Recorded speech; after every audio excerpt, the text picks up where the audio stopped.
இது மலிவான அரசியல்னு சொல்கிறீங்களா? எல்லாத்துக்கும் மைக்கு போட்டு மாசு ஏன் பேசலைங்க? மைக்கு போட்டு மாசு பேசுவார்ல ஆனாவுனா இதை குறித்து முதல்ல மாசுவை வாய் திறக்க சொன்னீங்களா? ஒரு தலைவருக்கான பண்பாது. காசு கொடுத்தா உன் வீட்டுக்கு வந்து டீ சாப்பிடுவோம், காசு கொடுத்தா உன் வீட்டில் வந்து இது பண்ணுமே. நீ எவ்வளோ பெரிய பொறுக்கியாக இருந்தாலும், ரவுடியாக இருந்தாலும், ஐயக்கப்பையில் இருந்தாலும், 3 வாட்டி குண்டாஸ் வாங்கியிருந்தாலும், கையில் துப்பாக்கி வச்சிருந்தாலும், நைட் ஆனால் ஆள் கடத்தல் பண்ணுறது, கொலை பண்ணுறது, எல்லா வேலையும் செஞ்சாலும் உன் வீட்டுக்கு நீ காசு கொடுத்தா நான் வருவேனான்னு சொல்கிறதுக்கு பேர் தலைவனான்னு நான் கேட்குறேன். பாலியல் சம்பவங்கள் வந்து மும்பையில் நடக்கலையா, கல்கட்டாவில் நடக்கலையா, இங்கே தமிழ்நாடு நடக்கிறது வந்து பெருசாக பேசுகிறீங்கன்ட்டு. இந்த மனுநீதி ஆட்சியில் வந்து மாட்டு இறைச்சிக்கு தடை என்பது மன்னர்கிட்ட கேட்டு சொல்ல வேண்டிய கடமையும் பொறுப்பும் மன்னன் செல்வ பெருந்தகைக்கு இருக்குது. வெக்கங்கட்டு போய் சிபிஐக்கு ஒரு வழக்கு மாறிடுச்சுன்னா போய் சிபிஐட்ட கொடுத்துடாதீங்கன்னு கெஞ்சிரிங்க நீதிமன்றம் காலில் விழுந்து. கரெக்டாக இல்லையா? கள்ளக்குறிச்சி மரணம், கள்ளச்சாராய மரணத்துக்கு இப்படி தான் செஞ்சீங்க. எடப்பாடி மாற்றினது போல் அதே திராணியோட ஸ்டாலின் இந்த வழக்கை சிபிஐக்கு மாற்றுங்க பார்ப்போம். என் மொழியையவே வந்து நீ வந்து மிகப்பெரிய இழிவாக நீ பார்க்குற, சனியம் முடிச்ச மொழி அப்படின்ற மாதிரியான வார்த்தைலாம் அவர் பதிவு செஞ்சுருக்காரு. நம்மளுக்கு வீர ராமசாமின்றது தமிழரா இல்லை. நீங்கள்லாம் இங்கே வந்து உட்காந்துக்கிட்டு ஏன் மொழியை குறை சொல்கிறீங்க, ஏன் நாட்டை ஆக்கிரமிக்கிறீங்க?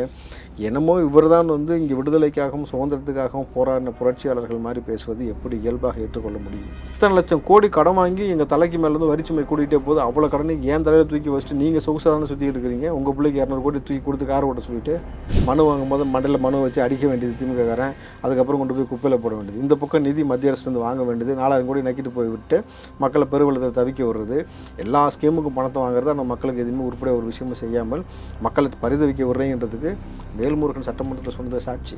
என் தொகுதிக்கு இதுவரையில் தங்கள் துறையிலிருந்து ஒரு சிறு அளவு கூட எந்த நற்பணிகளும் நடைபெறவில்லை. கட்சிக்குள்ள தன்னை வந்து புசியானது பெரிய ஆளை நிலைநாட்டிக்கிட்ட தாண்டி விஜய் வந்து மழுங்கக்கூடிய வேலை செய்து விட்டு நாளைக்கு ஒரு வேலை வந்து பிஜேபியோ அல்லது திமுகவோ புசியானந்தை தன்வசப்படுத்தி விட்டால் விஜயோடைய நிலைமை என்னவாகும்? சிஎம் கேண்டிடேட் யாரோ அவங்க தான் ஃபேஸ். இவர் சென்டர்ல நிக்கிறார், சார் பக்கத்துல நிக்கிறார்.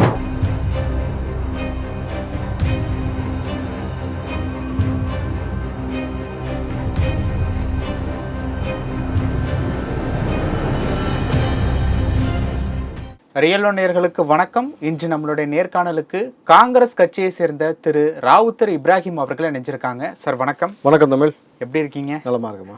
இன்னைக்கும் சட்டமன்றத்தில் அதிமுக எம்எல்ஏக்கள் வந்து கருப்பு சட்டை அணிந்து அவங்களுடைய எதிர்ப்பை வந்து தெரிவிக்கிறாங்க.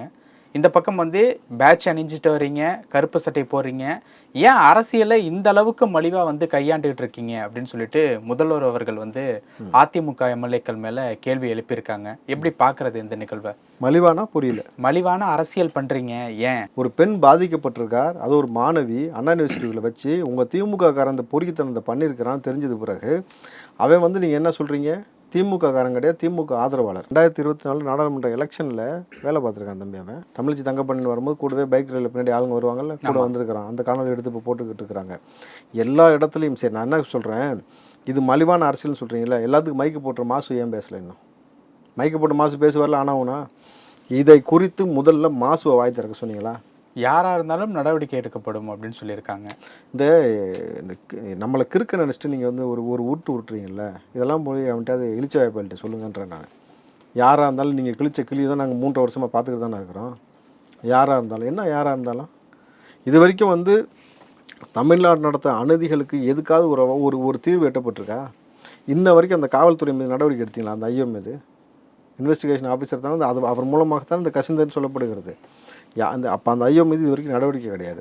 திருப்பூர்லேருந்து ஒருத்தர் வந்து இதில் கூட இருந்தால் சம்மந்தப்பட்டிருக்கான்னு சொல்லியிருக்கீங்க, அவனை இது வரைக்கும் கைது பண்ணுறது கிடையாது. நீங்கள் வந்து சிசிடிவி வேலை செய்யலன்னு ஒரு மொக்கையாக கேவலமாக ஒரு காரணம் சொல்கிறீங்க, அதை கண்டுபிடிக்க முடியலன்ட்டு. நான் என்ன கேட்குறேன், அண்ணா யூனிவர்சிட்டிகளை ஒரு எம்எல்ஏவோ எம்பிஏவோ ஒரு அமைச்சரவோ வெட்டியிருந்தான்னு வச்சுங்க, இதே பதிலே தமிழ்நாடு காவல்துறை சொல்லுமா? உள்ள சிசிடிவி வேலை செய்கிற எங்களால் கண்டுபிடிக்க முடியலன்னு சொல்லிடுவீங்களா? 4 பக்கமும் சலடை போட்டு சிசிடிவி எங்கேருந்து எங்கே வரைக்கும்லாம் இருக்குன்னு சொல்லிட்டு சலடை போட தேடிருக்க மாட்டீங்க? அவன் வந்தவே காரில் வேறு வந்திருக்கான். கார் எங்கே தூக்கி பாக்கெட்டில் மடித்து கக்கத்தில் வச்சுட்டு கொண்டு போவானா? காரை ஓட்டிட்டு தானே போகணும். அண்ணா யூனிவர்சிட்டிக்கு வெளியில் வந்தாலே உங்களுக்கு வந்து ஃபுல்லாக சிசிடிவி இருக்குல்ல, கண்டுபிடிக்க முடியலையா? இது எல்லாம் நம்மளை முட்டால் நினச்சிட்டு இவங்க வந்து நீங்கள் என்ன சொன்னாலும் நாங்கள் கேட்குறதுக்கு வந்து உங்கள் ஒப்பன் தாத்தங்காலம் இல்லைன்னு நாங்கள் பல முறை சொல்லிட்டோம். நீங்கள் வந்து உட்காந்துக்கிட்டு கேவலமாக இந்த பக்கம் வந்து அவன் ஆதரவாளன்றீங்க. அப்போது ஒரு ஆதரவாளருக்கே இவ்வளோ அரசாங்கம் சப்போர்ட் பண்ணுதுன்னா அப்போ நேரடியாக அதில் சம்மந்தப்பட்டது முக்கிய புள்ளியாக திமுகவில் மிக முக்கியமான நபர்களாகவோ அமைச்சர்களாகவோ எம்எல்ஏவாகவோ எம்பியாகவோ ஒருவேளை இருந்திருந்தால் இங்கே எவ்வளோ சப்போர்ட் பண்ணுவீங்க? அப்போ அதற்காக தான் இந்த நாடகம். ஆர்எஸ் பாரதி திமுக காரன் தான், அவன் கட்சியை விட்டு அவனை நாங்கள் எடுக்கிறதுக்கு நாங்கள் வந்து ஆலோசனை செய்து விட்டு முடிவு சொல்லுவோன்றாரு. புரியுதுங்களா? இவர் என்ன சொல்கிறாரு? ஆதரவாளர் கட்சிக்காரன் மொத்தத்தில் உங்கள் திமுக காரன் தானே அவன். நான் என்ன கேட்குறேன், சாதாரண ரோட்டில் இருக்கிற ஒரு ஆதரவாளர் வீட்டுக்கு ஒரு எம்எல்ஏ போய் திம்பாரா, சோறு திம்பாரா? ஒரு அமைச்சர். அதுவும் நீங்கள் திமுகவுடைய வரலாறு என்ன சொல்லியிருக்கீங்க? ஒருத்தன் வீட்டுக்கு போய் சோறு திங்க போனாலும் அவன்கிட்ட காசு வாங்கிட்டு தான் போய் சாப்பிட போவோம், கட்சி நிதிக்காக. சொல்லியிருக்கீங்களா இல்லையா? யாரோ சொல்ல, ஸ்டாலின், கருணாநிதி, இப்போ உதயநிதி வரைக்கும் சொல்கிறாரு. அப்போது காசு கொடுத்தா போதும், என்ன வேணாலும் செய்வோன்றது தான் ஒரு தலைவனுக்கான பண்பான்னு நான் கேட்குறேன். ஒரு தலைவருக்கான பண்பாது. காசு கொடுத்தா உன் வீட்டுக்கு வந்து டீ சாப்பிடுவோம், காசு கொடுத்தா உன் வீட்டில் வந்து இது பண்ணுமே. நீ எவ்வளோ பெரிய பொறுக்கியாக இருந்தாலும், ரவுடியாக இருந்தாலும், ஐயக்க பயிலாக இருந்தாலும், 3 வாட்டி குண்டாஸ் வாங்கியிருந்தாலும், கையில் துப்பாக்கி வச்சிருந்தாலும், நைட் ஆனால் ஆள் கடத்தல் பண்ணுறது, கொலை பண்ணுறது, எல்லா வேலையும் செஞ்சாலும் உன் வீட்டுக்கு நீ காசு கொடுத்தா நான் வருவேனான்னு சொல்கிறதுக்கு பேர் தலைவனான்னு நான் கேட்குறேன். மக்களை நேசிக்கக்கூடிய தலைவன் இப்படியா செய்வான்? அப்போ காசு தான் உங்கள் அல்டிமேட் கோல் இது இல்லையா? அப்போ அதனால தானே வந்து நீங்கள் பார்த்தீங்கன்னாக்கா இந்த பக்கம் நிதி வாங்கி பாக்கெட்டில் போட்டுக்கிறீங்க, பல லட்சம் கோடி கடன் வாங்கி வச்சுருக்கிறீங்க. யார் இதில் வந்து விடிஞ்சிருக்கு எல்லாமே? இத்தனை லட்சம் கோடி கடன் வாங்கியிருந்து மக்கள் மேலே வந்து வரிசுமை கூடிக்கவே கூடாது. இத்தனை லட்சம் கோடி கடன் வாங்கி எங்கள் தலைக்கு மேலே வந்து வரிசுமை கூட்டிகிட்டே போகுது. அவ்வளோ கடனை ஏன் தலையில் தூக்கி வச்சுட்டு நீங்கள் சொகுசாக தானே சுற்றிட்டு இருக்கிறீங்க. உங்கள் பிள்ளைக்கு 200 கோடி தூக்கி கொடுத்து கார் ஓட்ட சொல்லிட்டு இப்படி தானே போயிட்டு இருக்கு. இது தொடர்பாக இருந்தாலும் காங்கிரஸ் தலைவர் செல்வ பிறந்தகை வந்து மனுநீதி சோழன் ஆட்சி வந்து நடந்துகிட்டு இருக்கு அப்படின்ட்டு வந்து ஒரு விஷயம் வந்து சொல்லியிருந்தாங்க. அது இந்த விவாதம் வந்து போயிட்டு இருக்கிறப்ப அந்த ஒரு விஷயத்தை பற்றி உங்களுடைய கருத்து? அப்போ அண்ணன் செல்வ பிறந்தகை என்ன சொல்ல வர்றாருன்னா மன்னர் ஆட்சின்னு சொல்ல வர்றாரு. மனுநீதி சோழனாலே உங்களுக்கு மன்னன் ஆகி போச்சு, கரெக்டுங்களா? அப்போ மன்னர் ஆட்சி தான் நடக்குதுன்னு சொல்றாரு. ஆனால் கூடுதலாக ஒரு வார்த்தை வந்து லைட்டாக ஒரு பிசுறு தட்டிச்சு அவர் சொல்லும் பொழுது, மனுநீதி சோழன் ஆட்சி கிடையாது, மனுநிதி ஆட்சி. இது இப்படி மனுநீதி ஆட்சி கிடையாது, மனுநிதி ஆட்சி. மனுவை மக்கள்கிட்ட வாங்குறது, குப்பையில் போடுறது. இந்த காவல்டான்னு விழுப்புரத்தில் ஒரு டான்ஸ் ஆடி போட்டாங்க, ஞாபகம் இருக்கா உங்களுக்கு? நீட்டு கையெழுத்து வாங்கிட்டு. அதுபோல் வந்து பல லட்சம் மனுவை மக்கள்கிட்ட வாங்குறது, மனு வாங்கும்போது மண்டையில் மனு வச்சு அடிக்க வேண்டியது திமுககாரன், அதுக்கப்புறம் கொண்டு போய் குப்பையில் போட வேண்டியது. இந்த பக்கம் நிதி மத்திய அரசு வந்து வாங்க வேண்டியது, 4000 கோடி நக்கிட்டு போய் விட்டு மக்களை பெருவெள்ளத்தில் தவிக்க விடுறது, எல்லா ஸ்கீமுக்கும் பணத்தை வாங்குறது. ஆனால் மக்களுக்கு எதுவுமே உருப்படிய ஒரு விஷயமும் செய்யாமல் மக்களை பரிதவிக்க விடுறேங்கிறதுக்கு வேல்முருகன் சட்டமன்றத்தில் சொன்னது சாட்சி. நேற்றும் சொல்லியிருக்கிறாரு. நேற்று அவர் பேச போனால் பேச விடல. வேல்முருகன் உட்காருங்க உட்காருங்க உட்காருங்க உட்காருங்க, ஏதோ கல்யாண வீட்டுக்கு அவர் ஏதோ மொய்க்கு வந்த மாதிரியும், ஐயா உட்காருங்க சாப்பிட்டு போங்க உட்காருங்கன்ற மாதிரி அவர் பேச எந்திரிச்சாலே அப்பாவு பதறாரு. இங்கே வந்து ஸ்டாலின் வந்து பதறாரு. நீங்கள் இங்கே ஜனநாயக அப்பாவுக்கான வேலை என்ன என்பதை மறந்துட்டார். மைக் ஆப்ரேட்டர் மாதிரி செயல்பட்டு இருக்காரு தான் அவர் மீதான குற்றச்சாட்டு. லைவ் ஆஃப் பண்ணுறது, மைக்கை கட் பண்ணுறது, யாரையும் பேச விடுறதில்லை, ஒரு குற்றம் சொன்னால் அவை குறிப்பிலேருந்து நீக்கிடுவேன்றது. இதற்கு ஒரு சபாநாயகர் தேவையில்லையே. சபாநாயகர் என்பவர் நடுநிலையாக இருக்கணும். அப்போது இப்படி ஒரு மோசமான ஒரு ஆட்சி கிட்டத்தட்ட செல்வ பிறந்தகை சொல்கிறதுக்கு பிறகு இது இப்படி ஒரு மோசமான ஒரு ஆட்சி போயிட்டு இருக்கா. கோயம்புத்தூரில் நேற்று ஒரு தள்ளுவண்டி கடையில் ஒரு பீஃப் பிரியாணி விற்கிறாங்க. ஒரு நபர் வந்து பீஃப் விற்கக்கூடாதுன்னு சொல்கிறார். அவர் பிஜேபி சார்பாக கவுன்சிலராக நிற்கப்பட்ட நபர்னு வர செய்திகள் போடுறாங்க. சரி, யார் எதை சாப்பிடணுன்ற உரிமை உங்களுக்கு யார் கொடுத்தா? எதை விற்கணுன்ற உரிமை உங்களுக்கு யார் கொடுத்தா? கவர்மெண்ட் முடிவு பண்ணும் எதை விற்கணும் விற்கக்கூடாதுன்ட்டு. புரியுதுங்களா? மாட்டு இறைச்சி, மாட்டுடைய அந்த இறைச்சியில் சமைக்கப்பட்ட அந்த மாட்டுக்கறி, அதை வந்து நீங்கள் வந்து விற்பனைக்கு கொண்டு வந்து வச்சு அதை நீங்கள் விற்கிறாங்கன்னும் பொழுது அதை நீ விற்கக்கூடாதுன்னு ஒருத்தர் பொது வெளியில் வந்து ஒருத்தர் தடுக்கிறாரு. இந்த மனுநீதி ஆட்சி தானே சொன்னார். இந்த மனுநீதி ஆட்சியில் மாட்டுக்கறி இறைச்சி விற்கக்கூடாதான், மாட்டுக்கறி பிரியாணி விற்கக்கூடாதான். மன்னர்கிட்ட கேட்டு சொல்லுங்கள் செல்வ பிறந்தகிட்ட. எந்த மன்னர்? ஸ்டாலின் அவர்கள். ஆமாம், கேட்டு சொல்லுங்கள் இந்த மாதிரி விற்கக்கூடாதாமே கோயம்புத்தூரில் சொல்கிறாங்கன்ட்டு. இப்போ என்ன நடந்திருக்குன்னா, அது கட்டமாக காவல்துறை வந்து அந்த எந்த இடத்துல விற்றாங்களோ ஒரு 3 இடம் ஜங்ஷன், ஒரு 3 ரோடு சந்திக்கக்கூடிய இடத்துல வந்து வண்டி போட்டதை யாழே இல்லாத ஏதோ ஒரு பக்கம் கொண்டு வண்டி நிப்பாட்டி வச்சுட்டு அங்கே வச்சு நீங்கள் வியாபாரம் பண்ணுங்கன்ட்டு போயிருக்காங்க. இதற்கு மேலே வந்தால் என்கிட்ட கம்ப்ளைண்ட் பண்ணுங்கன்ட்டு. யார் மேலே இடத்துக்கு மேலே வந்து திம்பாங்களா? அவன் நஷ்டப்பட்டு போயிடுவா. அப்போ கடையை மூட்டு போகணுன்றதுக்காக திட்டமிட்டு எவ்வளோ அழகாக வந்து காவல்துறை அந்த பக்கம் போய் நகர்த்தி வச்சுட்டு போயிருக்காங்க. அப்போ அவங்கள்ட்ட நேற்று நேர்காணல் எடுக்கும்போது சொல்கிறாங்க, ஒரு எங்களுக்கு நாங்கள் எந்த இடத்துல கடை போட்டோமோ அந்த ஓரமே நாங்கள் அது மாதிரி போட்டு போயிடுறோம், இங்கே தான் மக்கள் கூட்டம் போகிறோம், கூட்டமே இல்லாத இடத்துல கொண்டு போய் விடுறீங்க, எங்களுக்கு பெரிய நஷ்டமாகுன்ட்டு. அப்போது இந்த மனுநீதி ஆட்சியில் வந்து மாட்டு இறைச்சிக்கு தடை என்பது மன்னர்கிட்ட கேட்டு சொல்ல வேண்டிய கடமையும் பொறுப்பும் மன்னன் செல்வ பிறந்தகைக்கு இருக்குது. ஆனால் இவ்வளோ நடக்குது. ஒரு 10 நாளைக்கு முன்னாடி வசம் எந்த நேரம் மைக்க போட்டு பேசிட்டே ஒரு ஆள் இருந்தார். இப்போ அவரை காணாமல் பாருங்கள் கொஞ்ச நாளா. யார் சார்? யார் சொல்லிடுங்களேன்? திருமாவளவன் தான். ஓகே. மனுநீதி ஆட்சின்றாங்க, மன்னர் ஆட்சின்றாங்க, மாட்டு இறைச்சிக்கு தடைன்றாங்க, இங்கே பெண் பிள்ளை பாதிக்கப்பட்டிருக்கு, இந்த பக்கம் திமுக காரன்தான்ற மாதிரி கிட்டத்தட்ட எல்லாமே ஒத்துக்கிட்டாங்க. ஒரு பக்கம் வந்து இதில் துரைமுருகன் பேசுகிறது தான் இன்னும் கேவலமான ஒரு பேச்சு. என்னது, பாலியல் சம்பவங்கள் வந்து மும்பையில் நடக்கலையா, கல்கட்டாவில் நடக்கலையா, இங்கே தமிழ்நாடு நடக்கிறது வந்து பெருசாக பேசுகிறீங்கன்ட்டு. சரி, அந்த ஒரு இடத்துல ஸ்டாலின் அவர்களே தானே சொல்றாரு, எதிர்கட்சிக்காரவங்க இவ்வளவு எதிர்ப்பு தெரிவிக்கிறீங்க, உங்கள்கிட்ட ஆதாரம் இருந்தா சிறப்பு புலனாய்வு குழுக்கிட்ட வந்து கொடுங்க, எதுக்கு இங்க வந்து இதை வச்சு ஒரு அரசியல் பண்ணிக்கிட்டு இருக்கீங்க அப்படிங்கிற மாதிரி ஒரு விஷயத்த வந்து சொல்றாரு. ஏன் ஆதாரத்தை கன்ஃபார்மாக அழிச்சிட்டிங்கன்னு தைரியத்தில் பேசுறீங்களா? எப்படி கேள்வி வருதுல்ல, உங்களுக்கு சிசிடிவி ஃபுட்டேஜ் இல்லைன்றீங்க, அவன் வீட்டில் என்ன இருந்துச்சுன்னு தெரிலன்றீங்க, அவன் திமுக காரன் இல்லைன்றீங்க, உங்களுக்கு எதுவுமே தெரிலன்றீங்க. நீங்கள் ஆதாரத்தை வந்து கொடுங்கன்றதுக்கு நீங்கள் சொல்லிட்டு போங்க. உங்களுக்கு திராணி இந்த வழக்கை சிபிஐக்கு மாற்றுங்க. எதிர்கட்சி தொடர்ச்சி இப்போ 4வது நாளாக சட்டமன்றத்தில் கருப்பு சட்டை போட்டு வராங்க, தொடர்ச்சியாக எதிர்ப்பு தெரிவிச்சுட்டே வராங்க. யார் அந்த சேனன்னு பேனர் ஒட்டப்பட்டிருக்கு. இதில் வந்து அதிமுக சார்பாக போகிறத வந்து ஒரு பாலியல் குற்றச்சாட்டில் சிக்கிட்டான்னு சொல்லி அவனுக்கு பேனர் அடிக்கிறாங்க. இவர் தான் அந்த சாரான்ட்டு திமுக சார்பில் ஒட்டப்பட்டிருக்கு. புரியுதுங்களா? அப்போ அதிமுக காரனு திமுக காரனு சேர்ந்து பொம்பளை பிள்ளைங்களை கை வைக்கிறீங்களா நான் கேட்குறேன். இந்த திமிர்த்தன பேச்செல்லாம் இங்கே பேசவே கூடாது. பாதிக்கப்பட்டது நல்லா புரிஞ்சுக்கங்க. உதயநிதி தலைமைக்கு வடநாட்டிலேருந்து ஒரு சாமியார் விலை வச்சான், ஞாபகம் இருக்கா உங்களுக்கு? சனாதன மேட்ரு பேசினப்ப எவ்வளோ பந்தோபஸ்து சார் கொடுத்தீங்க?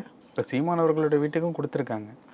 இல்லை, அண்ணன் சீமான் வீட்டுக்கு கொடுக்கறத விட்டுருங்க. நான் சொல்கிறது உங்கள் மகன் தலைக்கு விலை வச்சுருக்கீங்க. சீமான் தலைக்கு யாரும் விலை வைக்கல. விலை அது எங்கே உட்காந்து ஒருத்தன் விலை வைக்கிறான்? நார்த் இந்தியாவில் உட்காந்துட்டு ஒரு சாமியார் விலை வச்சாருனோடனே அங்கேருந்து இங்கே தூக்கிடுவாங்கன்னு உங்களுக்கு ஏன் அவ்வளோ பயம் வந்துச்சு? ஏன்னா அவ்வளோ நார்த் இந்தியன் தமிழ்நாட்டில் இருக்கிறான். இந்த அரசியல் நீங்கள் புரிஞ்சுக்கணும். ஏன் வந்து இவ்வளோ பாதுகாப்பு கொடுக்கப்பட்டதுன்னா, நீங்கள் வடநாட்டிலேருந்து வரக்கூடிய இந்திக்காரன் வந்து இங்கே வந்து நிறைய பேர் இருக்கிறான்னா வந்து வாழ்ந்துங்க. இங்கே எப்படி நீங்கள் அவனுக்கு ஓட்டர் ஐடி கொடுக்கலாம்?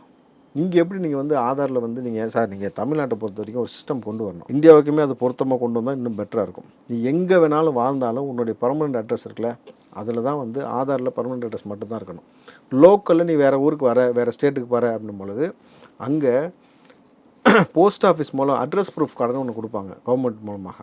அந்த அட்ரஸ் ப்ரூஃப் கார்டை தான் லோக்கல் நீங்கள் யூஸ் பண்ண கொடுக்கணும். ரேஷனோ இந்த பக்கம் பார்த்தீங்கன்னா ஆதாரை கொடுப்பது, அவனுக்கு அதுக்கப்புறம் ஆதார் அப்புறம் ஓட்டர் ஐடி எல்லாத்தையும் வாங்கிட்டு வந்து இங்கே எப்படி அவன் ஓட்டு போடக்கூடிய உரிமையை நீங்கள் தர முடியும்? இந்த மண்ணோடைய நிலப்பரப்பில் வாழ்ந்து இந்த மண்ணுக்கான நிலத்தில் யார் ஆளணுன்றதை முடிவு செய்யக்கூடிய ஒரு விஷயத்தை எங்கேருந்தோ வரவன் வந்து இங்கே ஓட்டு போகிற அளவுக்கு நீங்கள் அனுமதித்து வச்சுருக்கிறது இங்கே மிகப்பெரிய முட்டாள்தனம், ஒரு தவறான விஷயம். அப்போது அவ்வளோ பேர் இங்கே இருக்கிறதுனால தானே உங்களுக்கு அவ்வளோ பயம் வந்துச்சு. எவனாவது தமிழ்நாட்டுக்காரன் உதயநிதி எவனாவது செய்வானா? ஏதாவது செய்வானா? தொடுங்க. நீங்கள் உதயநிதி அவர்களை கருத்தியல் ரீதியாக இங்கே எல்லோரும் எதிர்ப்பாங்க, அரசியல் ரீதியாக. தனிப்பட்ட முறையில் உதயநிதி மீது யாருக்கும் வன்மமே இங்கே கிடையாது. நம்ம ஊருக்காரால், நம்ம இங்கேயே வளர்ந்தால், இங்கே பிறந்து இங்கே உங்கள் அப்பா உங்கள் தாத்தா எந்த ஊருக்காரோ எங்களுக்கு தேவையில்லை, இங்கேயே பிறந்து இங்கேயே வளர்ந்துருக்கீங்க, இங்கே தான் இருக்கிறீங்க, அரசியல் செய்கிறீங்கன்னு பொழுது உங்களை வந்து யாருமே வந்து விரோதியாக பார்க்கல. புரியுதுங்களா? அரசியல் அறிவு, அரசியல் புரிதல் உங்களுக்கு வந்து கம்மியாக இருக்கா ஜாஸ்தியாக இருக்கான்னு வேணால் ஒரு விவாதம் வைக்கிறாங்களே தவிர உங்களை நேரடியாக தாக்குற அளவுக்கு இங்கே யாருமே கிடையாது. அப்போது இந்த பயம் வருவதற்கு காரணம் என்ன உங்களுக்கு? இப்போ இந்த அரசியலை நீங்கள் புரிஞ்சுக்கணும். இந்த துரைமுருகன் சொல்கிறாரு, மும்பையில் நடக்கலையா, கல்கட்டாவில் இல்லையா பாலியல் குற்றச்சாட்டு, பாலியல் அத்துமீறல்கள், அதுபோல் வந்து இங்கே நடக்கிறதுக்கெலாம் நீங்கள் வந்து பெரிய விஷயம் ஆக்கக்கூடாதுன்ற மாதிரி பேசுகிறாருனாக்கா அதுக்கு எதுக்கு நீ ஆட்சியில் உட்காந்துருக்க? உனக்கு தகுதி இல்லைனா வந்து அந்த வேலையில் இருக்கக்கூடாது. போலீஸ் வந்து குற்றத்தை தடுக்க மாட்டேன்னு சொன்னாக்கா போலீஸ் துறை என்பது எதுக்கு தம்பி? அப்போது ஒரு அரசாங்கத்தில் இருக்கிற ஆளால் அதை நிர்வகிக்க துப்பு இல்லாட்டி வெளியில் போயிரு. அதுக்கு தான் வயசாகிடுச்சுன்னா கம்முன்னு வந்து பென்ஷனை வாங்கிட்டு வீட்டில் உட்காருங்கன்னா அதையும் கேட்கறது கிடையாது. அடம் முடிச்சுட்டு உட்காந்துக்கிட்டு வேண்டு உட்காந்து பேசிட்டு கிடக்க வேண்டியது. இதை முதல்ல மாற்றணும். இப்போது இவர் சொல்வது போல் வந்து மும்பையோ கல்கட்டாலேயோ பாலியல் செய்வதற்கு பாலியல் தொழில் இன்னும் அங்கே ஒரு விஷயத்தை அனௌன்ஸ் பண்ணுறான், தொழிலுக்கு அனுமதினே கொடுக்குறான், அதுக்கு தனியாக ஒரு பகுதி இருக்குது, லைசன்ஸே கொடுத்துட்டாங்க. புரியுதுங்களா? அப்போ அதே மாதிரி அடுத்து நீங்கள் கொண்டு வர போகிறீங்களா? தமிழ்நாட்டில் ஜாஸ்தியாகிடுச்சு பாலியல் குற்ற சம்பவம், இங்கே நாங்கள் அனுமதி கொடுத்துட்றோம், அப்போ பிரச்சனை இல்லாமல் ஒரு ஏரியா ஒதுக்கி விட்டோம்னு சொல்வீங்களா? என்ன சொல்ல வராது எனக்கு புரியவே இல்லை. தடுக்க வேண்டிய நபர்களே இப்படி மெத்தனமாக பேசுகிறீங்கன்னா அது திமுக காரணம் இருக்கிறதுனால உங்களுக்கு இவ்வளோ வந்து கேவலமாக சொல்லப்படுகிறது. இதே போன ஆட்சியில் நடந்த பொள்ளாச்சி விஷயத்தை இன்ன வரைக்கும் நீங்கள் பேசுகிற. பொள்ளாச்சி வழக்கு சிபிஐக்கு மாற்றிட்டார். யார் மாற்றினது தெரியுமா? எடப்பாடி. அதான் அதுவும் சொல்லியிருக்காரு, பெண்களுக்கு எதிராக ஆட்சி நடத்தினவங்களே இப்போ பெண்களுக்கு ஆதரவாக வந்து பேச வந்துட்டீங்களா அப்படின்னு சொல்லிட்டு. அவர் சரி, அப்போ அவர் சிஎம்ங்க, அவர் மாற்றிட்டாருங்க வழக்கை. இப்போ இருக்க சிஎம் எங்கள் திராணியோட சிபிஐக்கு மாற்றி பார்ப்போம். நீ என்ன பண்ணுறீங்க? வெக்கங்கட்டு போய் சிபிஐக்கு ஒரு வழக்கு மாறிடுச்சுன்னா போய் சிபிஐட்ட கொடுத்துடாதீங்கன்னு கெஞ்சிருங்க நீதிமன்றம் காலில் விழுந்து. கரெக்டாக இல்லையா? கள்ளக்குறிச்சி மரணம், கள்ளச்சாராய மரணத்துக்கு இப்படி தான் செஞ்சிக்க. எடப்பாடி மாற்றினது போல் அதே திராணியோட ஸ்டாலின் இந்த வழக்கை சிபிஐக்கு மாற்றுங்க பார்ப்போம். ஆதாரத்துக்கு அப்புறம் எவ்வளோ வருது, எங்கே வருது, எங்கே பதுக்குனீங்க, எங்கே இருக்கிறீங்க, எவன் இந்த சாரு, எவன் இந்த மோரு, இதில் இருக்க மாமா யார், சின்ன மாமா யார், பெரிய மாமா யார், எந்த அரசியல் புள்ளி ஒட்டுமொத்தமாக எடுத்துட முடியும். இப்போ நம்மளை முட்டாளாக நீங்கள் நினைப்பது என்பது ஏற்புக்குரியது கிடையாது. ஓகே, பொங்கல் பரிசு தொகையில் 1000 ரூபாய் கொடுப்பீங்களா அப்படின்னு சொல்லி துணை முதல்வர் உதயநிதி ஸ்டாலின் அவர்கள்ட்ட கேட்கும்போது அது குறித்து முதல்வர் அவர்கள்ட்ட ஆலோசிச்சுட்டு முடிவு பண்ணுவோம். எப்போ? பொங்கல் முடிஞ்சதுக்கப்புறம். அடுத்த வருஷம் பொங்கலுக்கு தர்றேன் அப்படிங்கிற மாதிரி வந்து சொல்லியிருக்காங்க. அதுதான் அப்போ பொங்கல் முடிஞ்சதுக்கப்புறம் ஆலோசனை பண்ணி அடுத்த வருஷம் நீங்கள் ஆட்சியில் இருந்தால் தரீங்க அதானே. பொங்கல் என்பது அந்த வார்த்தைக்கு நீங்கள் பார்த்தீங்கன்னா அன்றைக்கி அறுவடை செய்யப்பட்ட பச்சரிசியையும் கரும்பால் எடுக்கப்பட்ட வெல்லத்தையும் போட்டு கூட நெய் ஊற்றி சர்க்கரை பாகு காய்ச்சி போட்டு முந்திரி பருப்பு திராட்சை போட்டு ஏலக்காய் போட்டு செய்கிறது தான் பொங்கல். கரெக்டுங்களா? இவங்க சர்க்கரை பொங்கல்னால் சர்க்கரை வச்சு நக்கு வாங்கி நினச்சிட்டாங்க உங்களுக்கு. எதுக்கு பொங்கலுக்கு சர்க்கரை கொடுக்குறீங்க? இதில் இருக்கக்கூடிய அரசியல் நீங்கள் புரிஞ்சுக்கணும். பொங்கல் என்பது எதனால் எப்படி போட்டு ஆக்குவாங்க செய்வாங்கன்னு ஒரு விஷயம் இருக்குது. பொங்கலுக்கு உங்களுக்கு ஆக்சுவலாக வந்து வெள்ளை தான் போடணும். அப்போ நீ சர்க்கரை கொடுக்குறேன்னா ஏற்கனவே பார்த்தீங்கன்னாக்கா ப்ளீச்சிங் பவுடருக்கு பதிலாக மைதா மாவு கொட்டிங்கன்னா ஒரு பிரச்சனை ஆச்சா? கரெக்டுங்களா? அப்போ வந்து தாம்பன் மரசு நம்ம புத்திசாலித்தனமாக பேச நினச்சி சொன்னார்ல, தம்பி வாங்க நீங்கள் தானே கேள்வி கேட்டீங்க. மைதா மாவு என்ன ரேட் தெரியுமா? 50 ரூபா 60 ரூபா வருது. ப்ளீச்சிங் பவுடர் 13 ரூபா. யாராவது இப்போ 50 ரூபா போட்ட மைதா மாவு கொண்டு கொட்டுவாங்களான்னு. அப்புறம் ஏன் சார் நீங்கள் ப்ளீச்சிங் பவுடரை வந்து எவ்வளோ சார் எடுத்தீங்க டெண்டரில் 50 ரூபா கொடுத்துருக்கீங்கன்னு சொல்லும்போது வாயடிச்சு போயிட்டார். கிட்டத்தட்ட அப்போ சர்க்கரையை நீங்கள் வந்து டன் கணக்கில் கொள்முதல் செய்வதில் உங்களுக்கு பெரும் லாபம் இதில் ஏதோ இருக்குது. அதில் வர கமிஷனுக்கு ஆசைப்பட்டுக்கிட்டு தான் நீங்கள் வந்து பொங்கலுக்கு வந்து சர்க்கரை கொடுக்குறீங்க மக்கள்கிட்ட. பொங்கலுக்கு கூட எதை சாப்பிடணும்னு நீ முடிவு பண்ணுற. இதில் கேவலமான இன்னொரு விஷயம், காசு கொடுக்க துப்பு இல்லை. நீங்கள் ஆனால் மத்திய அரசிட்ட காசு வாங்கி பல லட்சம் கோடி கடன் வாங்கி வேற வச்சுருக்கிறீங்க. ஒரு ஏலக்காய் கொடுக்கல தம்பி, காசு கொடுக்கலன்னு விடுங்க. பொங்கலுக்கு இப்போ எடப்பாடி வந்து ஏலக்காய் கொடுத்தாரு, முந்திரி திராட்சை கொடுத்தாரு, அதை கூட கொடுக்கல. வெறும் சர்க்கரை பச்சரிசி ஒரு கருமா. அப்போ அதை வாங்குற அளவுக்கு வக்கில்லாமல் தான் இங்கே மக்கள் உட்காந்துருக்காங்கன்ற மாதிரி தானே இருக்குது நீங்கள் செய்யுது. அப்போது இதுலேருந்து நீங்கள் நல்லா புரிஞ்சுக்கங்களேன். இவர்கள் தமிழர்களாக இல்லாத ஒரு காரணத்தினால தமிழருடைய இந்த கொண்டாட்டத்திற்கு தடையாக இருக்கணுமோ அப்படின்றது மறைமுகமாக வந்து அவங்க பெருசாக கொண்டாடக்கூடாதுன்றதுக்காக நீங்கள் வந்து இந்த காசை கொடுக்காம தடுக்கிறீங்களான்னு ஒரு கேள்வியை இன்றைக்கி எதிர்க்கட்சி சார்பாக எழுப்பும் பொழுது இது என்ன சொல்ல போகிறேன்னு நமக்கு புரியல. அப்போது இது வந்து எனக்கு தெரிஞ்சு இந்த பொங்கல் கடைசியாக இந்த திமுக ஆட்சியிலேருந்து கொண்டாட வேண்டிய பொங்கலாக வேணால் இருக்கலாம். அடுத்த பொங்கல் வந்து தை பிறந்தா வழி பிறக்கணும் வாங்கலாம். அடுத்த தைக்காவது ஒரு நல்லதாக ஒரு நிகழ்வு நடந்து இரட்டும்ன்றேன். ஓகே சார், இப்போ டிவிகே ரிலேட்டபிளாக ஒரு விஷயம் வந்து டிவிகேயில் இருக்கக்கூடிய அந்த ஆலோசகர் விஜயினுடைய ஆலோசகரான ஜான் ஆரோக்கியராஜ் அவர்களுடைய ஆடியோ வந்து சமீபத்தில் வந்து ரிலீஸ் ஆயிருந்தது. கட்சியினுடைய பொதுச் செயலாளராக இருக்கக்கூடிய புஷி ஆனந்த் அவர்கள் கட்சியில் இருக்க தலைவர் விஜய் அவர்களே டாமினேஷன் பண்ணுறாரு, யாரையும் வளர விட மாட்டேங்கிறாரு, அவருடைய பிறந்த நாளில் கிடா வெட்டு பெரிய ஒரு கொண்டாட்டங்கள் இதெல்லாம் வந்து தேவையில்லாத ஒரு விஷயமா இருக்குது, அவருடைய அப்ரூவல் இல்லாமலாம் இதெல்லாம் நடந்திருக்கும் அப்படிங்கிற மாதிரி அவர் தொலைபேசியில் பேசின ஒரு ஆடியோ வந்து தற்பொழுது வந்து லீக் ஆகிருக்கு. கிட்டத்தட்ட டாமினேஷன் பண்ண முடியாத அளவுக்கு தான் ஆனந்த் அவர்கள் அங்கே இருக்காரா எப்படி சார்? இவர்கள் சொல்வது ஜானகி சமயம் சொல்வது இன்னொரு விஷயம் நீங்கள் கூர்ந்து கவனிக்க வேண்டிய விஷயம். ஒருவேளை இன்றைக்கி பார்த்தீங்கன்னாக்கா நிழல் என்பது யார், நிஜம் என்பது யார்னு அவர் சொல்கிறார். நிஜம் என்பது விஜய், நிழல் என்பது புஷி ஆனந்த். அந்த நிழல் என்பது நிஜத்தை மறைக்கக்கூடிய வேலை செய்து கொண்டிருக்கிறது. விஜயோடைய புகைப்படம் எல்லா இடத்துலையும் சின்னதாகவும் புஷி ஆனந்தோடைய புகைப்படம் தான் பெருசாக இருக்குது. இந்த விஜயை வைத்து புஷி ஆனந்த் தமிழ்நாட்டில் வந்து இங்கே வந்து ஒரு பெரிய ஒரு அதிகாரத்தை செய்கிறாரு. இவர் எந்த ஊருக்கு அருமாவில்? பாண்டிச்சேரி. அங்கே தான் நீ எம்எல்ஏவாக இருந்தால் அங்கே தான் உங்களுக்கான ஓட்டர் ஐடிலேருந்து ரேஷன் கார்டுலேருந்து எல்லாமே இருக்குது. அப்போது அவர் அங்கே 5000 பேர் மட்டுமே வசிக்கக்கூடிய ஒரு தொகுதி தான் புஷின்ற ஒரு தொகுதி. அங்கே தான் ஜெயிச்சு நீங்கள் வந்து ஒரு முறை எம்எல்ஏவாக இருந்தீங்க. அங்கே உங்களுடைய சாவாசம் என்ன மாதிரியான சாவாசமாக இருந்தது? அப்போது இன்றைக்கு என்ன மாதிரி சாவாசம்னா பிஜேபி சாவாசம். புரியுதுங்களா? அப்போ தமிழ்நாட்டில் ஒருவேளை விஜய் வந்து அதாவது புஷி ஆனந்துக்காக இவ்வளோ பெரிய கூட்டம் போகவே இல்லை. விஜய் வச்சு தான் புஷி ஆனந்த் இப்போ விஜய் வந்து நாளைக்கு வந்து புஷி ஆனந்த் வேணான்னு தூக்கி போட்டு வேற ஆளை கை காமிச்சா இப்போ இருக்க அத்தனை கூட்டமும் அவரை நோக்கி தான் போகும், புதுசாக காட்டக்கூடிய நபரை நோக்கி. ஆனால் விஜய் என்ன சொல்கிறாருன்னா இவர் மழுங்கடிக்கக்கூடிய வேலை செய்து கொண்டிருக்கிறார். கூடுதலாக இவர் எடுக்கக்கூடிய முன்னெடுப்பு எல்லாமே கட்சியுடைய நலனுக்காக இல்லாமல் பாதகத்துக்கு போய் முடிஞ்சிருச்சுன்னா இப்படி போச்சுன்னா கட்சி 2% ஓட்டுக்கு தான் வந்து நிற்கும். ஏன்னாக்கா ஒருவேளை விஜய் அவருடைய இருக்கக்கூடிய இந்த கூடாரம் என்பது நமக்கான ஆட்சிக்கு பிரச்சனையாக இருக்குன்னு சொல்லிட்டு ஒரு 5000 கோடி புஷி ஆனந்த் கையில் கொடுத்து திமுகவோ அல்லது வந்து பிஜேபியோ அவரை வந்து தன்வசப்படுத்தினால் கட்சி 2% ஓட்டு கூட தாண்டாது. ஏன்னா என்னைக்கு இவர்கள் திமுகவுடைய முகமாக விஜய் தெரிந்தாலோ அல்லது வந்து பிஜேபியோட முகமாக தெரிந்தாலும் தமிழ்நாட்டில் இவங்களுடைய விஜயோடைய கட்சியோட வளர்ச்சி வெறும் 2% போய் முடிஞ்சிருக்குன்னு சொல்கிறாங்க. அதற்கு மேலும் வலு சேர்க்கும் வகையில் பார்த்தீங்கன்னாக்கா ஒரு ஆதாரம் இருக்குது. ஜான் குமார் அப்படின்ற எம்எல்ஏ, பிஜேபியோட எம்எல்ஏ, பாண்டிச்சேரி எம்எல்ஏ, அவர் சொல்கிறாரு திமுக எங்களோடு தான் இருக்கிறது மிக நெருக்கமாக, நாங்கள் எந்த முடிவு எடுத்தாலும் எதுக்காக ஓட்டு போட்டாலும் அவங்க எங்களுக்கு ஆதரவாக தான் இருக்கிறாங்கன்னு அவர் சொல்கிறாரு. அந்த காணொலி கேளுங்க, உங்களுக்கு அது புரியும். கட்சி தலைமை பொறுப்புக்கு வந்து ஒரு 3 பேர் சஜஷன் பண்ணி அவங்களுடைய கருத்துக்களை கேட்டாங்க. அது சம்பந்தமாக வந்திருக்கும். யாருக்கு சார் நீங்க ஆதரவு கொடுக்க போறீங்க? அப்பதான் வந்து சொன்னா தப்பா போயிடும். அது வந்து கட்சியுடைய ரகசியத்தை வெளியே சொல்றது. ஸ்பீக்கர் எலெக்ஷன் யாருக்கு ஆதரவு? நீங்க எங்களுக்கிட்ட டிஎம்கே எங்களுக்குள்ள நாங்க எங்க ஸ்பீக்கர் யாரும் அசைக்க முடியாது. டிஎம்கே உங்க கூட தான் இருக்கா? நம்ம டிஎம்கே அவங்களே ஆதரவு கொடுத்தாங்கன்னா நம்ம கவர்மெண்ட்டுக்கு. இப்போ இதுதான் சிக்கலாகவே இருக்கு. இப்போ விஜயோடைய நோக்கம் நல்ல நோக்கமாக இருக்கிறது. விஜயோடைய இவ்வளோ பெரிய மெயினாக கிட்டத்தட்ட பார்த்தீங்கன்னா அந்த விஷயம்லாம் கரெக்டாக இருக்கு. விஷன் கரெக்டாக இருக்குது. மிக மிக முக்கியமான எல்லாத்தையும் திறந்துட்டு அரசியலுக்கு வராரு. இந்த ஒரு 2 மாதம் வந்து இன்னொரு இந்த படப்பிடிப்பு கடைசி படப்பிடிப்போடைய பேலன்ஸ் இருக்குது. இந்த நிகழ்வுக்குள்ளே கட்சிக்குள்ளே தன்னை வந்து புசியானது பெரிய ஆளாக நிலைநாட்டிக்கிட்ட தாண்டி விஜய் வந்து மழுங்கக்கூடிய வேலை செய்து விட்டு நாளைக்கு ஒரு வேலை வந்து பிஜேபியோ அல்லது திமுகவோ புசியானந்தை தன்வசப்படுத்தி விட்டால் விஜயோடைய நிலைமை என்னவாகும்ன்றது தான் இன்றைக்கி அவருடைய பயம். ஏன்னாக்கா இவரை பொசியானந்த் அவர்கள் 100% பிஜேபிக்கு விலை போக மாட்டார்னு உங்களால் உறுதியாக சொல்ல முடியுமா அப்படின்னு ஒரு கேள்வி வச்சாக்கா யாருமே சொல்ல முடியாது. அவருடைய சாவாசம் முழுக்க பிஜேபியோடைய தொடர்பும் ரங்கசாமி தொடர்பு ஆளுநர் தொடர்பு இப்படியே போய்கிட்டு இருக்கிற பொழுது அப்போது இவருக்கு இருக்கக்கூடிய ஒரு சந்தேகம் உறுதியாக இருக்குது. அப்போ இந்த ஆடியோ எப்படி வெளியில் வந்துச்சு? வழக்கம் போல் வந்து ஒருத்தனை கைது பண்ணாக்கா முதல்ல இப்போ தமிழ்நாடு காவல்துறையும் திமுக என்ன செய்யுது? மொபைலை எடுக்குது, அங்கே இருக்க ஆடியோ கொண்டு போய் வேறு ஒரு ஆள்கிட்ட கொடுக்குது, அவர் மூலமாக வெளியில் விட வைக்குது. அதுபோல் வந்து இந்த ஆடியோ அப்படி தான் வெளியில் வந்திருக்கணும். ஏன்னா ஆப்போசிட்டில் பேசின ஆள் யாருன்னு காட்டல பார்த்தீங்களா? திமுக காரங்க தான் ஆடியோ ரிலீஸ் பண்ணியிருப்பாங்கன்னு சொல்ல வரீங்களா? அதுக்கான வாய்ப்பு தான் அதிகமாக இருக்கும். ஏன்னா அப்படி இல்லைன்னு வச்சுங்களேன், ஆனந்தோடைய அதீத தேவையில்லாத வேலையினால வந்து வெறுப்படைஞ்சு போய் டிவிக்கு காரணம் வெளியிட்டுருக்கலாம்.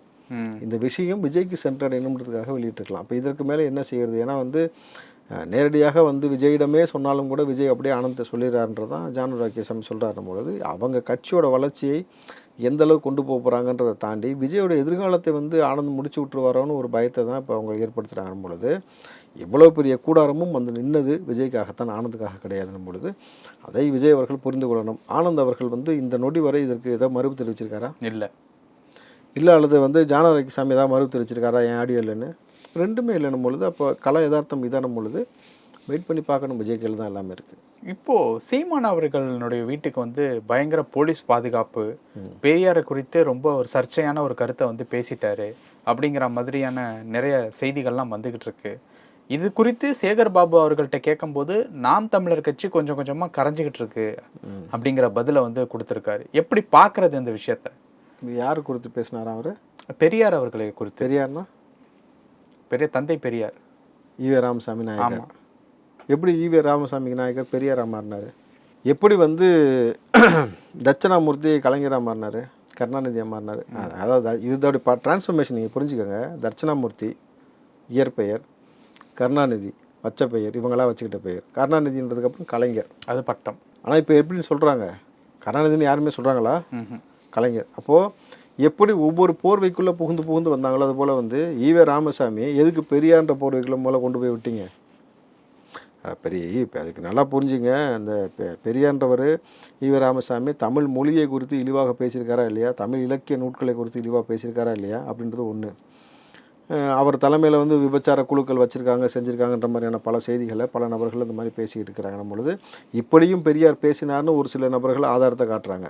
அப்படி இல்லை என்று சொல்லி இவர்கள் மடைமாற்றி இவர்கள் இந்த பக்கம் வந்து இல்லை நாங்கள் சீமானுக்கு எதிர்ப்பு தெரிவிக்கிறோன்னு சொல்கிறாங்க. ஆனால் எனக்கு இருக்கக்கூடிய கேள்வி என்னன்னாக்கா, என் மொழியையவே வந்து நீ வந்து மிகப்பெரிய இழிவாக நீ பார்க்குற, சனியம் முடித்த மொழி அப்படின்ற மாதிரியான வார்த்தையெல்லாம் அவர் பதிவு செஞ்சுருக்காருன்னும் பொழுது இந்த மனுஷன் வந்து முதல்ல இவன் தமிழனாக இருந்தாக்கா அந்த வார்த்தையை சொல்லியிருப்பானான்னு ஒரு கேள்விங்க இருக்குல்ல. ஈவேரா ராமசாமின்றது தமிழரா? இல்லை. கலைஞர் தமிழரா? இப்போ நீங்கள்லாம் இங்கே வந்து உட்காந்துக்கிட்டு ஏன் மொழியை குறை சொல்கிறீங்க, ஏன் நாட்டை ஆக்கிரமிக்கிறீங்க, என்னமோ இவர் தான் வந்து இங்கே விடுதலைக்காகவும் சுதந்திரத்துக்காகவும் போராடின புரட்சியாளர்கள் மாதிரி பேசுவது எப்படி இயல்பாக ஏற்றுக்கொள்ள முடியும்? இதுதான் யதார்த்தமான கேள்வி. இங்கே இருக்கக்கூடிய பெண் விடுதலைக்காக வந்து போராடின நபர்கள் எத்தனை நபர்கள் இருக்கிறார்கள்? நீங்கள் வேலுநாச்சியார் வரலாறு தெரியுமில்ல உங்களுக்கு? 295வது பிறந்தநாள் இப்போ கொண்டாடப்பட்டது. பெண்களுக்காக, அந்த நாட்டுக்காக, மண்ணுக்காக அவர்கள் எவ்வளோ போராட்டிருப்பாங்க. அதுபோல் வாழந்தி யுத்தம் விட்டு பெரிய ஒரு மாற்றத்தை ஏற்படுத்துவதற்காக பெரியார் ஏதாவது செஞ்சுருக்கிறாரா? பெரியார் என்னவெல்லாம் செய்தார் என்பது பெரியார் என்ற போர்வைக்குள் ஏன் அவரை கொண்டு போய் வச்சாங்கனாக்கா, யார் வேணாலும் இங்கே வந்து தமிழ்நாட்டை ஆக்கிரமிக்கலாம், இங்கே வந்து என்ன வேணாலும் செஞ்சுட்டு பெரியாள் மாதிரி வளரலான்றதுக்கு தான் பெரியார்ன்ற ஒரு போர்வைக்குள்ளே அவரை கொண்டு போய் விட்டுருக்காங்க. ராமசாமியே இருக்கிறதுல உங்களுக்கு என்ன பிரச்சனை? தட்சணாமூர்த்தி இருக்கிறதுல உங்களுக்கு என்ன பிரச்சனை? என்ன சார் உங்களுக்கு பிரச்சனை? இல்லை. அப்போது நீங்கள் என்னைக்கு உங்களுடைய நிஜத்தை மறைக்க ஆரம்பிக்கிறீர்களோ அன்னைக்கே வந்து உங்கள்கிட்ட ஏதோ ஒரு சிக்கல் இருக்குன்னு அர்த்தம். ஓகே. இந்த சிக்கல் நீங்கள் புரிஞ்சிக்காமல் நீங்கள் வந்து இவர்களை தலைவர்கள்னு நினச்சி நீங்கள் தூக்கி கொண்டாட ஆரம்பிச்சிங்கனாக்கா நம்ம வரலாறு அழியும்னு அர்த்தம். இங்கே எனக்கு தேவை மக்களை பிளவாடக்கூடிய எந்த விஷயத்திற்கும் நான் ஏற்றவன் அல்ல. மக்களை பிளவுபடுத்தாமல் மக்கள் ஒற்றுமைக்கும் மக்களுடைய நல்வாழ்வுக்கு ஏதாவது உருப்படியான விஷயம் இருந்தால் அதை பேசிட்டு கொண்டு போங்களே தவிர வரலாற்று நடந்த கண்ட கர்மத்தெல்லாம் கொண்டு வந்து இங்கே வச்சுக்கிட்டு அதை வச்சு பேசிக்கிட்டே காலத்தை ஓட்டிகிட்டு இருக்கிறத விட்டுட்டு இன்றைக்கி நடைமுறைக்கு என்ன பிரச்சனை, என்ன சிக்கல்? பெரியார் சேர்த்து மண்ணா போயிட்டார், புரியுதுங்களா? இந்த திராவிடன்னு ஒரு இதை வந்து இவங்களாம் கொண்டு வந்து புகுத்தி உள்ளே உட்கார வச்சு நம்மளை போட்டு வந்து பாடாப்படுத்தி கிடக்கிறானுங்க. இன்றைக்கி இந்த திராவிடன்னு சொல்கிறீங்க, அந்த திராவிட ஆட்சியில் தானே வந்து ஒரு வேளை சோத்துக்கு வழி இல்லாமல் பிள்ளைங்க காலைல பட்னியாக போகுதுன்னு சொல்கிறீங்க. அப்போ இவ்வளோ காலமாக திராவிட வந்தாலும் என்ன கழட்டுச்சு இது வரைக்கும்? மக்கள் நலனுக்காக உறுப்பினர் செய்ய வேண்டிய வேலை செய்கிறத விட்டுட்டு பழைய பஞ்சாங்கத்தை பேசிட்டு ஒரு பிரச்சனை பண்ணக்கூடிய ஒரு கேவலமான அரசியல் செய்வதை நிப்பாட்டி கொண்டு இனி எது தேவையோ அது உறுப்பினர் செய்ய பாருங்கள். நிறைய விஷயங்கள் சொன்னீங்க. நேரத்துக்கு ரொம்ப நன்றி. நன்றி தம்பி.